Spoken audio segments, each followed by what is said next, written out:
Good afternoon. Good morning, depending on where everyone is joining. We are so glad to have this panel today with all of you. Before we start this panel, I want to let you know that we will be having this event both in English and Spanish, and we are kindly joined by our interpreters. We start now. Welcome to all our partners and friends in Galapagos, in Rapa Nui, Indonesia, and any other island in the Pacific or place in the world. We also have many supporters from the UK joining, so welcome, bienvenidos. This is a very special panel discussion for us. It's part of the 2025 United Nations Oceans Conference, which is now taking place in Nice, in France. It's going to be throughout this week. The UNOC is called. We are thrilled to have been given this opportunity and this space as part of UNOC to host this panel discussion with some of our incredible partners, in which we will be sharing stories of hope and collaboration in the fight against plastic pollution in island ecosystems. I am Lucia Norris. I'm the Programs and Policy Manager at the Galapagos Conservation Trust, and it's an honor to be here to represent some of the groundbreaking work going in the Galapagos and the Pacific to turn the tide on plastic pollution. The United Nations Ocean Conference, just for a little bit of background, which is in Nice from today until the 13th of June, will bring together governments, NGOs, scientists, philanthropic organizations, indigenous peoples, and local communities to develop actions towards conserving and sustainably using the oceans, seas, and the marine resources for sustainable development. While we all know that marine plastic pollution is a global issue that unfairly burdens island ecosystems, including the Galapagos Islands, however, stories of hope, collaboration, and optimism are emerging, and this is a panel where we want to share those stories of hope. This afternoon, with our panelists, we will be exploring the efforts of local governments and the Pacific Plastic Science to Solutions Network.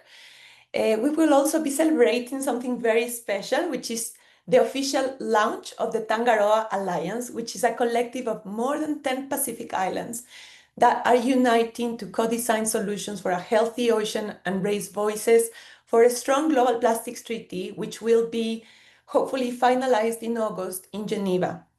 So inspired by Rapa Nui, we will show in this event our heads, which represents the knowledge, our hearts, the dialogues, and the art that are in our communities, and the hands, which is the action commitments.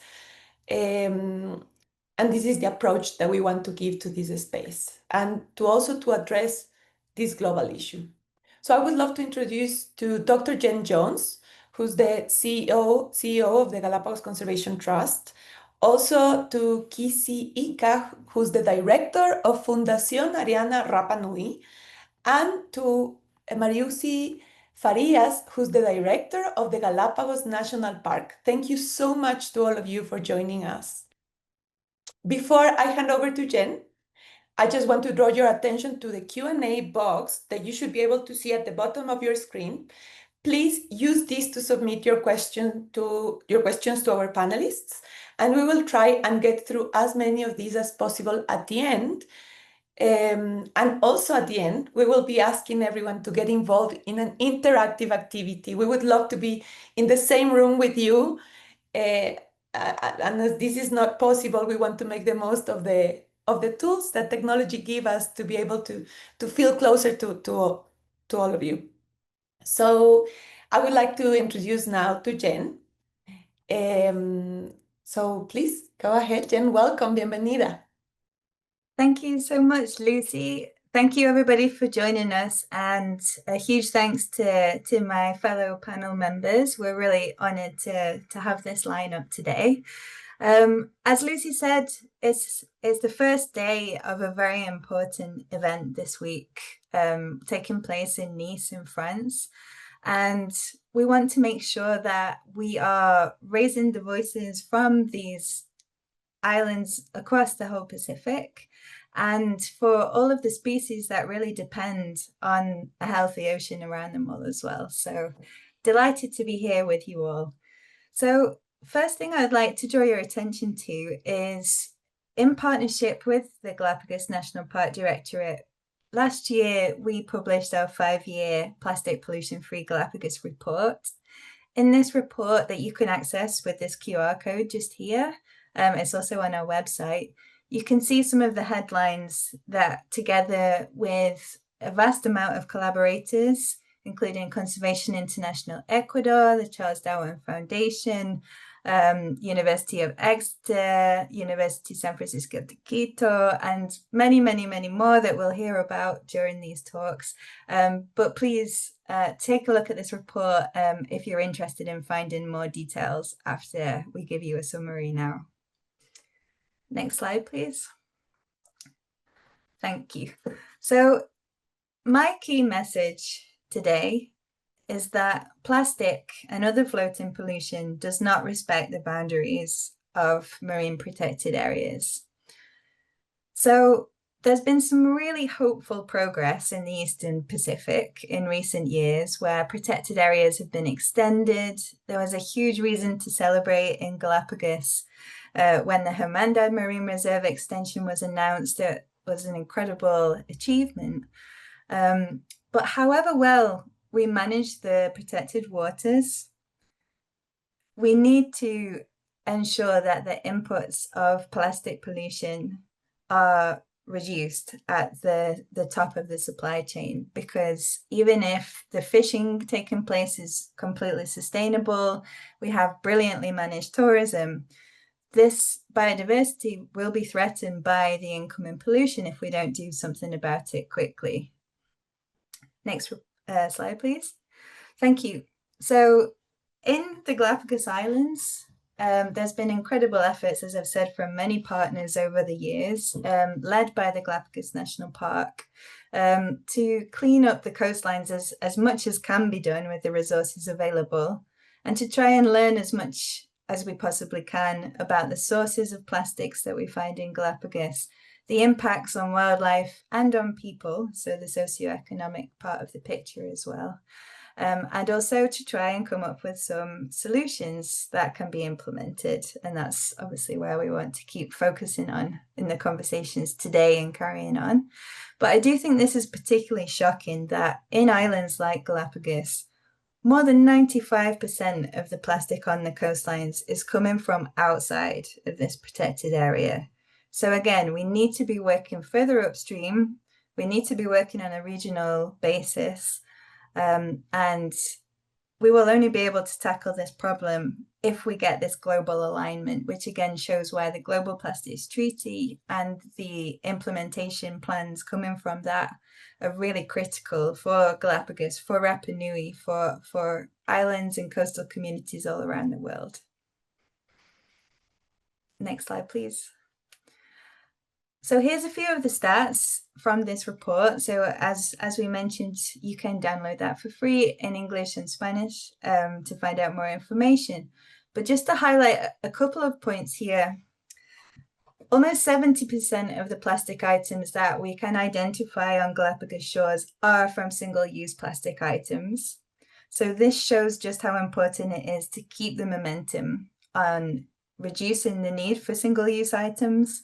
These are predominantly bottles in Galapagos, but we also mean food packaging, straws, plastic bags, things like that. So the majority of what we're finding by number are still these single-use plastics, which we know we've got solutions for. Another point to raise is that compared to other islands in the world, almost double the proportion of plastics we find in Galapagos are coming most likely from fisheries vessels and shipping vessels that work in the Eastern Pacific. So although most islands do suffer this impact from fishery waste, so this could be domestic waste used on the boats, or it could be fishing gears, or even FADs, fish aggregating devices that float into reserves. We've seen that Galapagos is statistically more affected by the fishing industry than other islands because of the way that the currents work in this region and where the fisheries operate. And then a final thing to draw attention to is that we know that cleanup is not the long-term answer to this, but it's critical that we do continue to clean up, because every piece of plastic that's left on the coast presents a huge risk in terms of the microplastic that it will produce. And unfortunately, in the beach environment, plastic breaks down much more quickly. On the equator, where of course the Galapagos Islands are, the UV means that this happens even quicker. And so we know that microplastics are a huge risk to humans and to the wider ecosystem, because once they're in the environment as well, they're very, very difficult to clean up or remove. So ultimately, the best way to make sure that we reduce the microplastic risk in Galapagos is to make sure the big plastic doesn't get in the first place, and anything that does, we clean up out of the way as quick as possible. Next slide, please.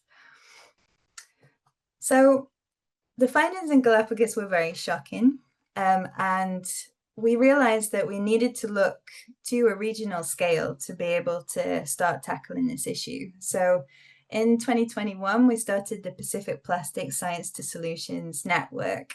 And here we try to understand, in the scale of Ecuador, Peru, and Chile, to start with, what are the inputs of plastics into the system? So you can see some of the things that we measured on these blue arrows in this image. We also wanted to trial solutions at different points of the system, which is where the 1 to 6 are as well. We are just evaluating the first 4 years of this work and hope to have an updated report very soon to share with you the results, not just from Galapagos, but at this wider regional scale. And Lucy and I will be at the Geneva INC 5.2 negotiations in August. And so we will be doing our best to raise the profile of this great work that's already happening in our region, and make sure that the key message of the value of collaboration for more impact is at the top of the agenda. Okay, next slide, please. Yep, so this map shows some of the institutions that are involved in the PPSS network, Pacific Plastic Science to Solutions. So you can see we have a vast number of partners. We're really proud that the majority of the network members are women, and that almost half of the people in the network count as early career professionals or postgraduate students. And so we see that this plastics initiative has wider benefits than just tackling the pollution issue. We're also trying to support more women in leadership and to support early career ocean professionals to take the first steps on their careers with this as well. We are looking for more members, so whether you work in this region or in other areas and would like to share solutions, please do just reach out to us. The most recent phase of the Pacific Plastic Science to Solutions has had an islands focus, which is where we started making the connections with Rapa Nui, and are part of this exciting alliance that's going to be launched today. We're super excited to hear more shortly from Kisi. Next slide, please. Thank you. So this slide just shows some of the impact that was already achieved from the region. And like I said, we'll be looking to release a public report with some of these things. But on top of what's already happening in Galapagos, we're honoured to have the director of the Galapagos National Park on the panel. And so we'll hear more directly about their work. But there's also been great stuff happening on the continent as well. And so with our collaborators Ichthion, they've stopped a significant amount of waste from entering the ocean by working in rivers in Ecuador. We've also collaborated with shopping malls where single-use cups have been replaced by reusable cups. This not only reduces waste, but it also creates jobs for the people in the malls. And so there's a really interesting circular economy sustainability element to this work as well. Next slide, please. I think that might be, oh yeah. So here's a picture of our most recent network meeting in Quito last November, where we wrapped up this first phase. We're certainly not wrapping up the program. There's much more to do, and we're really excited as this work continues to grow and impact. And as I said, we'll continue to stay tuned to the Global Plastics Treaty and do as much as we can to support this process. There is a proposal, sorry, forgot my word then, a proposal to call the Global Plastics Treaty the Galapagos Treaty. I think that this would be a huge recognition of what is already happening in this area, and also highlighting just how critical it is to pull together for a successful global plastics treaty. And I don't think there's anywhere that is more appropriate to name this after, to make sure that people continue to take it seriously and really tackle this issue at the scale that we really need it to. Okay, I'm gonna pause there. Lucy, handing back to you. Thank you. Thank you so much, Jen. And I really love how you end your presentation with a network of hope, because I think we all see these networks as networks of hope. So PPSS and now the new alliance that we are launching that are both connected, right? PPSS and Tangaroa. So thank you so much for that presentation, Jen. And now I would like to introduce you to Kisi, the director of Fundación Ariana Rapa Nui. So yeah, please, Kisi, Yes. welcome. Gracias, Yorana. Lucy, Yorana Corua, Yorana. Lucia, thank you very much. Yorana, everyone. Thank you very much for being here in such an important moment of our history. For us in Rapa Nui, it is very important. I am actually saying hi from Nice. It's pretty hot in here and it's very sunny at the moment. For starters, I would just like to show a couple pieces of information on Rapa Nui, just in case that you don't know the details of Rapa Nui. Well, so in Rapa Nui, we have just over 9,000 inhabitants and 900 moai, which were sculpted more than 1,000 years ago. My apologies, I don't see the images very well. Well, this is one of the most remote places on the planet. We are 3,700 kilometers removed from the Chilean coast and more than 4,200 kilometers away from Tahiti. So almost 4 million plastic articles make their way to the island every year, 58% of which are plastic articles that come from the mainland Chile, and 18% come from fishing activities taking place right in front of Peru. So, as you'll notice here, the plastic pollution really originates from the mainland. Rapa Nui is found in a swath of water where there's plenty of twirls, and a lot of the debris reaches the coasts of Rapa Nui. And because of the power of the waves, these plastic articles actually are already pretty degraded by the time they reach our coastlines. The waves destroy them as they go, and they reach the coastline of our islands. And in fact, we see that they already come with the quality in the status of microplastics. Thank you. Next, please. Well, so I don't want to delve into too much detail because I am not a scientist, but I think Jen explained it very well before I did. The impact is incredible. It is a huge impact on our species, on bird life, on wildlife. The animals are contaminated by these microplastics, and we can even find them in their tissues. Obviously, this generates impacts downstream the food chain, and we as the people of Rapa Nui fish, do fishing activities, and we end up ingesting that microplastic as well. There's also an impact on the daily lives of the Rapa Nui people. As of 2010, we've seen that there's more than 40 tons of debris were collected from the island coastline. Now, this is a number that comes from 2 to 3 years back. The official numbers, this is not the official number at the moment, but I can assure you, it has continued to increase up to through to 2025. It's more than 600 kilograms of plastics were collected in a single day of cleaning. Rapa Nui is faced with this challenge.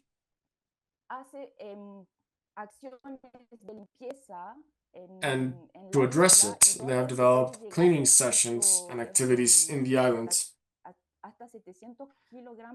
And we've seen that we've recorded numbers as high as 700 kilograms collected in a single session. When we do diving activities to look for plastic debris, we also find a similar number, 750 kilograms, just to give you in a single session. So that adds up to a total of 3.5 tons a week to be transferred to Santiago, so a total of 300 tons every year. That is the situation Rapa Nui at the moment. We, of course, need more accurate studies and more detailed studies, which are ongoing at the moment. I would like to leave that on a moment, and I think I'll be right back with you to present the Tangaroa Alliance. Mauro, thank you very much. Thank you, Kisi. Thank you very much, Mauro, to you as well. So, we would like to show you a video now. This is a video that we produced together with other island complexes, and we prepared it on oceans. You know what? I think it's better that you just see it. Tom? Before it was called Pacific, it was called Moana Nui Atea, meaning the great expansive ocean. And it has cared for us for many, many, many centuries. This ocean is also our land. It's the link between all of us. The ocean is our life. It is what that sustains us. It is what shapes us. It is who I am. It is what my people are. In the old day, because we used natural fiber and natural materials, we could throw it back into the land. Because we are told to do that, you can't do that now with the plastics. It doesn't give us life. El consumo indiscriminado de plásticos innecesarios de toda la población mundial afecta la vida de millones de personas y animales que habitamos las islas en el océano. Basta, por favor. The way forward for us is to walk backwards into the future, which means we have to know who we are, where we come from, and what we have as we head into the future, because that is going to help us. Il y a des messages d'espoir, mais il ne faut pas que ça reste seulement un niveau de message. Il faut qu'il y ait de l'action. El momento es hoy para generar toda la resistencia necesaria. Y ahora es el tiempo de actuar. Ahora necesitamos actuar. Now it's a pleasure for me to introduce to María Auxiliadora Farías. She's the director of the Galapagos National Park, which is one of the most important institutions in Galapagos. So we are very grateful, Mariuxi, to have you here today. Thank you so much for joining us, and thank you so much for allowing GCT to support your work in everything you do for Galapagos. Sí, bienvenida, Maru. Muy buenos días con todos. Thank you all, and good morning or evening. Thank you very much for allowing us to share with you, to share some of our work with you. For me, it is a great pleasure, and I am deeply thankful to the Galapagos Conservation Trust for brokering this space. We will try to make our issues visible, at least part of them, and also to tie that to global issues, and hopefully discuss some specific actions and measures that we've made. because it moves us and mobilizes us and requires our commitment to fight plastic contamination everywhere in the world. Specifically in Galapagos, it allows us to build up this network. That was a beautiful picture in the presentation where we saw that work on the ground, that development of the network in which different forces and interests can cooperate coming from different institutions. So Galapagos is an archipelago, it's an insular territory in which we have a marine reserve that is essentially 100% of the territory.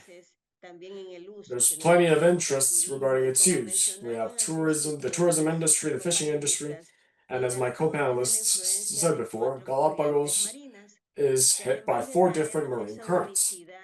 Aside from making us very unique and does give us this unique universal value in the islands, and it is the reason because we were the reason behind us being the first World Natural Heritage, it also implies a problem: marine contamination due to the flow of plastics into the islands. Now, this challenge is managed in an articulated way as a cooperation between institutions, and it has several actions. Next slide, please, Tom.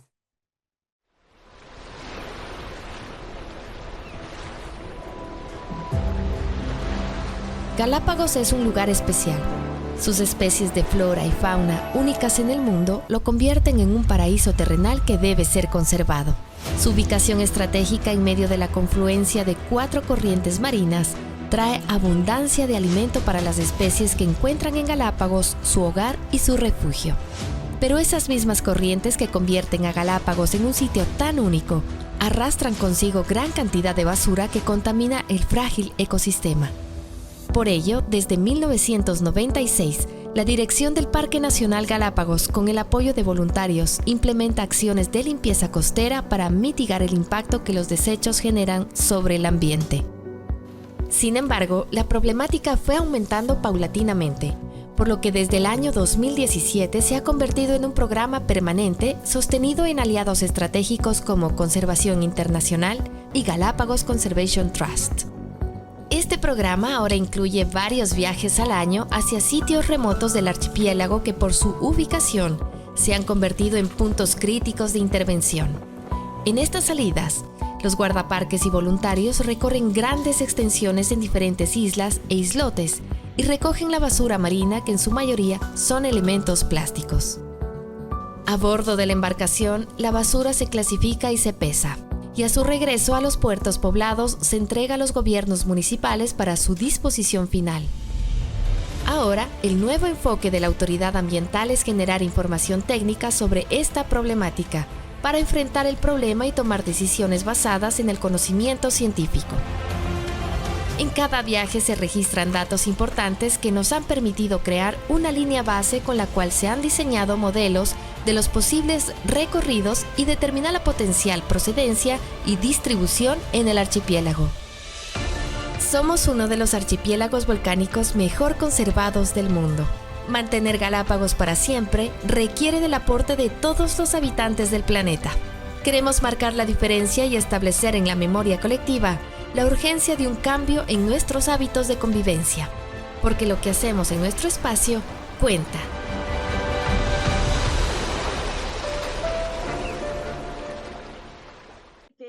Thank you.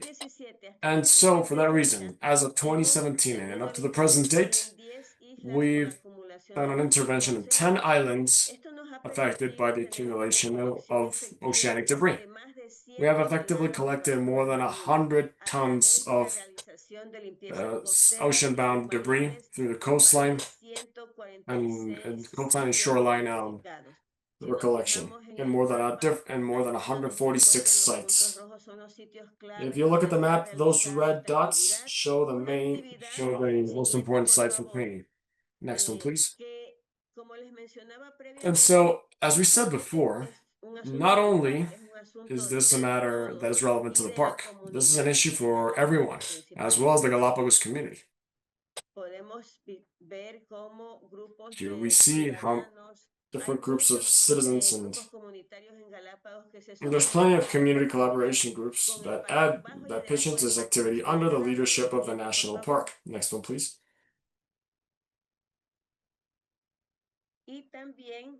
And also an important line of cooperation with local authorities. We participate in 3 dialogue tables. One is the governance table, the circular economy table, and the third one is the communications and education table. Now, this interinstitutional articulation allows us to generate a greater impact through these actions, both in public policy and in concrete community action. It also allows us to have an impact on the educational system through the implementation of Agreement 097, whereby the educational bylaws now ban and forbid the use of plastics in school cafeterias and school bars. Next one, please. Next, please. This is why it's important to make this work with the community visible at a larger scale. Of course, none of this work would be possible absent the cooperation of many of our partners. Historically, we've had the support from Conservation International, the Galapagos Conservation Trust, and also many community stakeholders such as Frente Insular, Copropar. Copropar is the fishing workers union in Santa Cruz. We also have ICOS, EPI, and this is a group, a civil society group that focuses on education and community initiatives, focused on working with the youth mostly. We have the Government Council and many members of the Academy. And it's important to understand this issue thoroughly in order to have effective solutions. And as we said before, one of my co-panelists said this as well. This issue is also made visible at a global scale, and the Ecuadorian mainland is no exception. We've developed partnerships with places such as, associations such as Tunacons, which also have their own range of action with industrial fishing. And they, of course, acknowledge that this is a high impact situation. They tightly collaborate with us. If there was no articulated work, as well as cooperation between strategic partners, and we as the National Park, thanks to their actions, this program never would have come to be. And this is why these lines of work and these task forces throughout the world actually strengthen local action. This is why I would like to highlight, and I congratulate everyone for the interest in the development of this network between several archipelagos, whereby common issues could also help us understand and find common solutions as well. Thank you all very much. I hope the best for this partnership. And best of luck with it. We are available and willing to continue to work as part of this network. We firmly believe that the work done by the Galapagos National Park would be greatly enhanced through the collaboration from private citizens as well as organizations outside of the islands and outside of Galapagos. Thank you very much. Mariuxi, thank you very much for your presentation. Thank you for briefing us on the work of the community and the authorities in Galapagos. Before I relay the microphone once again to Kisi, we want to thank and congratulate the Galapagos National Park, not just for this work, but also because of the fact that you will soon be launching a policy, right? The debris management plan. We understand that will be done in July. And I believe that will be an excellent reference, Mariuxi, not just for Galapagos, but also for other islands, to have a case, to be a reference case. And finally, a congratulations for the Galapagos National Council. Provincial Council, they're updating their public policies to regulate single-use plastics in communities and populated areas in Galapagos. So thank you all very much for this leadership. It is always so inspiring. And now, I would now like to yield the floor once again to Kisi. Please tell us a little more about the Tangaroa partnership, the Tangaroa Alliance. Kisi? Gracias, Lucy. Yes, Lucy, thank you very much. So I wanted to begin by thanking Maria Auxiliadora for her beautiful closing statement. It is critical to join hands and join efforts and work collectively towards the completion of our goals and addressing these challenges. They are common for all of us, I believe. With that said, what exactly is the Tangaroa Partnership? Well, for starters, the Tangaroa Partnership is officially launched today, but we've been working at it for several months. So what exactly is Tangaroa? In the Polynesian islands, Tangaroa is the god of the oceans. In some islands is also a creator god. It is a creator deity. In Rapa Nui we call it Tangaroa. In Tahiti they call it Ta'aroa. It's also called Takaroa and Tananoa or Ta'aroa, Tangaroa, meaning that it is a name that has been adopted widely in different islands of the Pacific, but they're all the same character from the Polynesian legends. So yes, it's a natural entity. In many parts of the French Polynesia, the Papau Tangaroa refers to the Pacific Ocean where we all live. And it made sense for us to call this the Tangaroa Partnership or the Tangaroa Alliance. So this partnership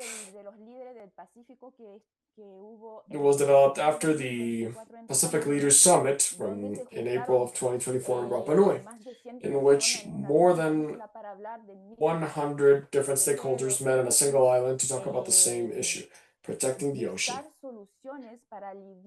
to look for solutions to deal with this problem of plastic contamination. And so, in April of 2024, a Rapa Nui declaration was signed. This declaration led us to Ottawa, to the fourth round of negotiations of the Global Treaty for Plastics, in which there we developed a working group where the most pressing urgent topics were defined in order to develop a concrete proposal and binding proposal done at an international level. And if we as small Pacific Islands and as territories, we collectively have a surface close to that of Europe. So we're trying to see how we can have an incidence on these global decisions. So in that conference, our most important priorities were defined, and those were circular economy, development of proper public policy, connections between islands, financing as well, sustainable financing to lead somewhere, and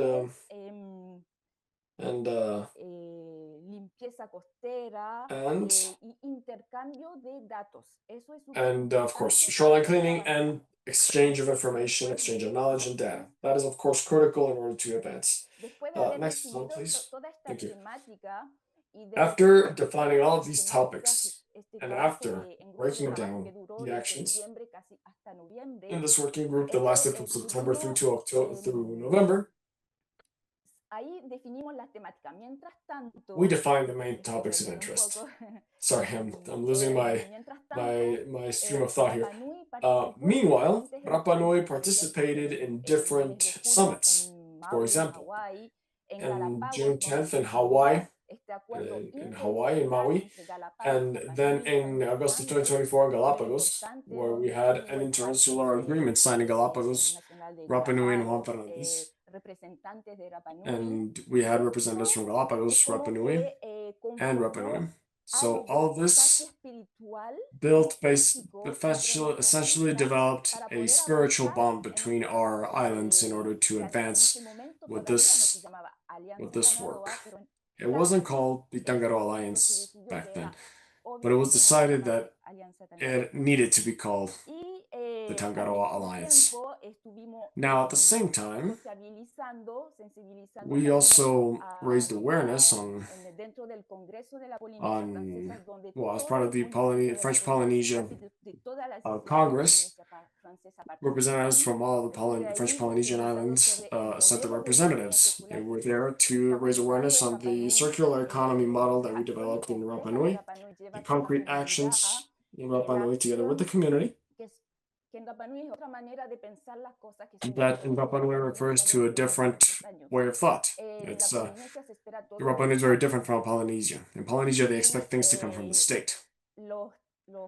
And mayors in the French Polynesia needed to listen to discuss the possibility of a different model and see how the community can assume that mantle to support public action. Meanwhile, and at the same time, we continue to develop our working groups.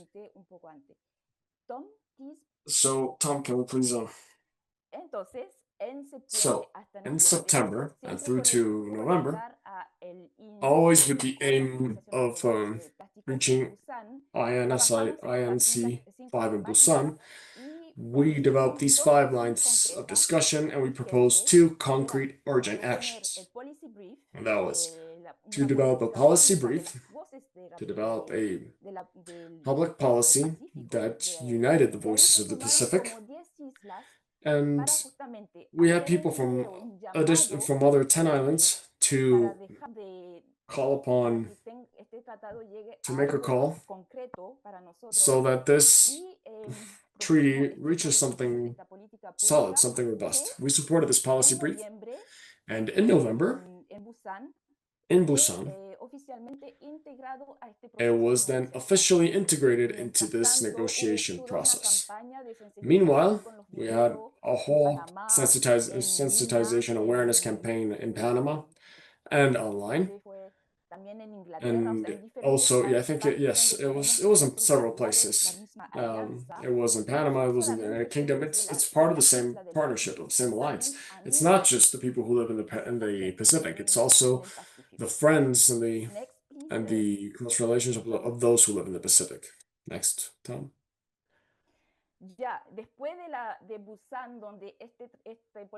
After Busan, after this policy brief was integrated into the negotiations, well, we all know that the negotiations didn't conclude at the moment. And this will have a second part in August. And that's our next target.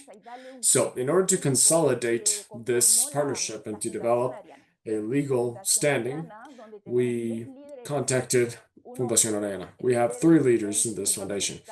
We have an environmental leader, we have a cultural leader, and we have our female leader, Marika, who's also here present.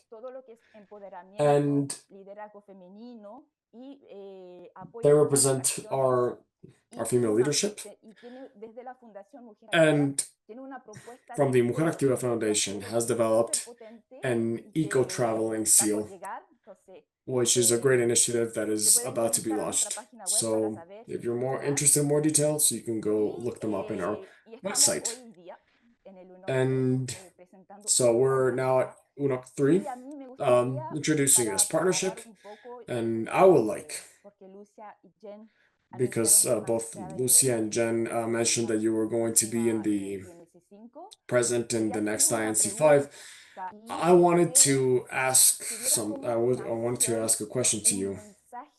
So if you could please send a message from, or if there's something that you would like our leaders from the Tangaroa partnership to say, what would that message be? Thank you very much. I'm open for questions now. Maururo Kisi, thank you very much. All right, so this is a question for the audience, or is it for us? Is there a question for the audience? Because yes? Okay. All right. Okay. Right. So exactly. So please, everybody in the audience, if you would like to answer that question done by Kisi, maybe you can answer in the chat. That'd be great. If you had to relay a message to the INC 5.2, what would that message be?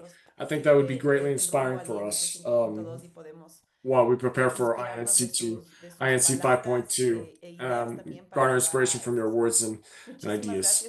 All right. Thank you very much, Kisi, for telling us about this timeline. We are so excited to be a part of this, to have developed this partnership together with you. We believe in these networks of hope. We believe strongly in them. We believe the future is about collaboration. And yes, of course, hearts and minds have to be open, and our arms have to be open to embrace our collaboration, embrace the challenges that we need to stand up to at a global level, especially in the Pacific. Right, and our final call to action. Please join this partnership. We need to gain momentum. We need to become more numerous. We need to have a greater impact so that Pacific voices are considered. Thank you. Thank you very much. All right then. Thank you very much, Kisi. The Pacific voices from the Pacific are extremely important. There's so much wisdom to learn from them. Thank you for your words and your interventions. Now we're going to have our interactive part of the panel. But before we do that, I would like to invite Mora Prima Sinegar. I hope I pronounced that correctly. I hope I said your name correctly, Mora. She is here visiting from Indonesia, and I think I will leave the floor to us because she has a message for us. So Mora is also part of the Tangaroa partnership. She was part of the video as well. So Tom, do you think we could do that? Could we yield the floor to Mora for a couple minutes? She has a message for us, and we would love to hear it. Bienvenida, Mora. Welcome, Gracias Mora. por estar aquí. Thank you. Thank you for coming. Okay. Hello, everyone. Thank you for having me. My name is Mora, and I come from a small NGO in Indonesia called Matvisno Plastic. Where I work, plastic pollution is not an issue we debate. It is something we breathe, burn, and live with every day. It's in our rivers, our fields, our kitchens. It's normal, but only because we did not know better. But I didn't grow up caring about the ocean. I was part of the problem until I couldn't look away anymore. Now I work with children, teachers, and mothers in villages with no proper waste systems. We don't have labs or machines. What we have is song, story, and movement. We use this to make people care. Because people protect what they feel connected to. That's why I believe in this Tangaroa Alliance. We need heads, yes, science and knowledge, but also hearts, trust, emotion, and memory, and hands, real action that begins where we are. We don't need perfect tools. We need honest ones. Let's use what we have already. Let's co-create, not just copy and paste. Because whether it is Rapa Nui or Bali or Galapagos, we may speak different languages, but we feel the same urgency. And if the big players won't act fast enough, maybe we, the small islands and quiet villages, small villages, have to lead. Thank you so much. Thank you so much, Mora. Thank you so much for all your inspiring words, for everything you do, and for wanting to connect with the other side of the Pacific. So we look forward to keep on making these connections and coming together with the communities as well. That we are representing today here as well. Then we are coming towards the end of this panel that means so much to us. So we would like all of you to take part of this.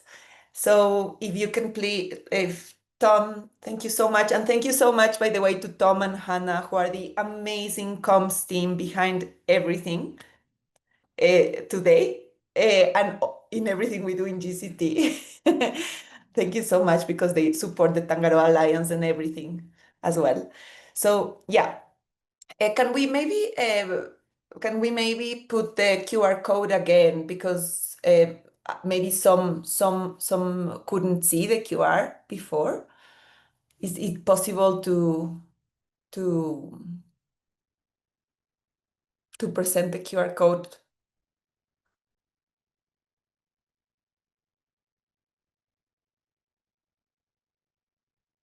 Yeah. So what action are you willing to take for the ocean is the question. And it doesn't, please, the actions start with everyday actions, right? So it would be awesome to hear your words, to see your words. So if you can scan the QR code, this will take you to a Mentimeter tool that allows us to connect from long distances to be able to feel closer with this Mentimeter. Yeah. So hopefully everyone has already scanned the QR code. I will also scan it.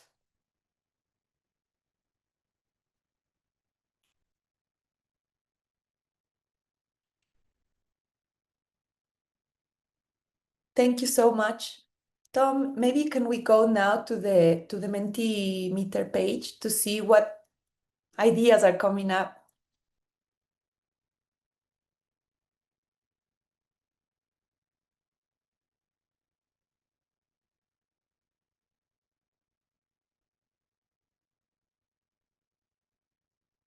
So we are seeing there. Thank you so much for sharing. So to share knowledge, to advocate, to protest, to persevere, to educate, to reduce the use of single-use plastics, talk to family, enseñanza, so teaching, go deep, educate my kids to use responsible products, spread awareness, turn science into action, jumping, support women leaders, do campaigns, whole campaigns to raise awareness. Thank you so much. We will include this word cloud in the summary that we do of this event. So I'm sure you can wait for a blog on our GCT page after this event, or a sort of summary. So we can have this word cloud that we co-create together there as well. Okay, so let's go to the, thank you so much. Let's go to the final part of this event. We have some minutes for maybe one or two questions. Let me see.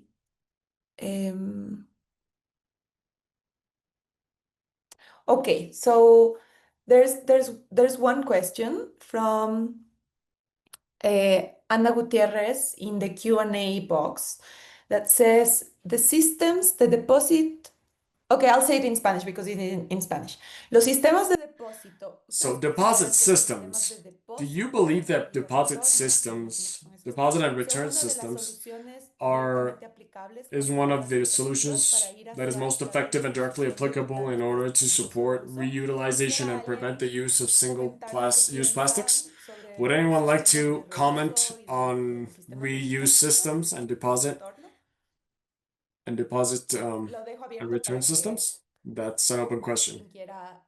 Or anyone to answer. Yeah, I'm happy to take that, Lucy. Gracias, Jen. Yeah, I think that is a great question. For me, I think there's huge potential in expanding deposit return schemes and other reuse systems. I think we have to be realistic about the infrastructure of islands, however. And so it's not necessarily that systems that would work in a continent are going to work for islands. And so we have to make sure that systems are co-designed with the communities we've just heard about, with the policy side, with the industry as well. But I'm very hopeful that rolling out more deposit return schemes for products that will help us to avoid single-use plastic, to avoid waste and to create fair jobs is one of our key strategies for long-term solution. Yes. Muchísimas gracias. Thank you so much, Jen. Would anyone like to add to that response, or should we see another question? Yeah, let's see if we have other questions here.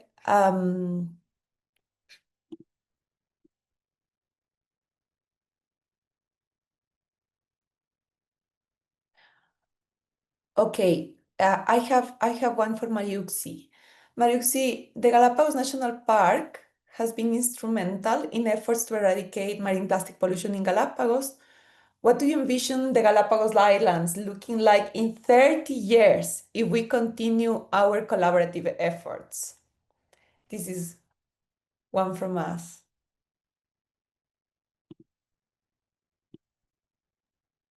Gracias, Lucy. No escuché parte de la pregunta al final. I'm sorry, I missed part of the question in the end. Can you please repeat that? Yes. So the Galapagos National Park has been completely critical.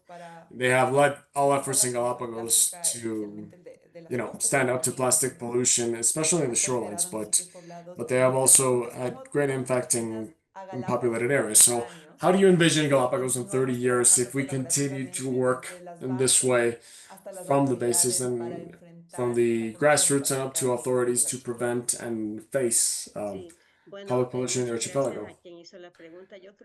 Well, thank you very much for that question.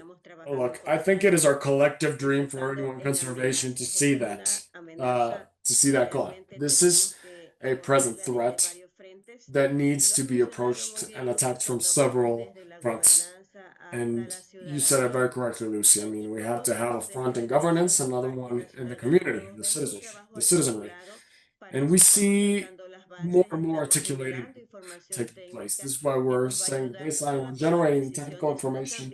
It will help us not only make better decisions, but also to evolve and to gain commitments so that hopefully in 30 years and 50 years, well, hopefully even in 20 years, we can see some solid management structures in public policy, but also in social policy.